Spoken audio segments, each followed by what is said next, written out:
La Corée du Sud et les États-Unis ont envenimé les tensions militaires à travers la réunion consultative sur la sécurité SCM qui s'est tenue lundi dernier à Séoul. C'est ce que le porte-parole du ministère nord-coréen de la Défense a déclaré dans un communiqué publié aujourd'hui par l'agence de presse KCNA. En mentionnant les accords conclus par les deux nations, notamment la révision de la stratégie de dissuasion sur mesure, il a critiqué le fait qu'une telle posture avait pour but d'attaquer son pays. L'officiel nord-coréen a ensuite affirmé que le régime de Kim Jong-un entendait lancer une action militaire dissuasive, stratégique et visible, basée sur la capacité de réponse offensive et écrasante.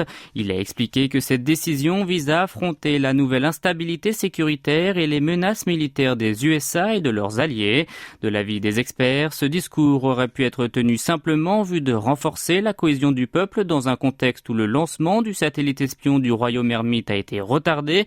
Toutefois, il se peut que ce dernier entende justifier son éventuel mouvement militaire imminent. Certains estiment alors que Pyongyang pourrait effectuer une nouvelle provocation le 18 novembre lors de son jour de l'industrie du missile.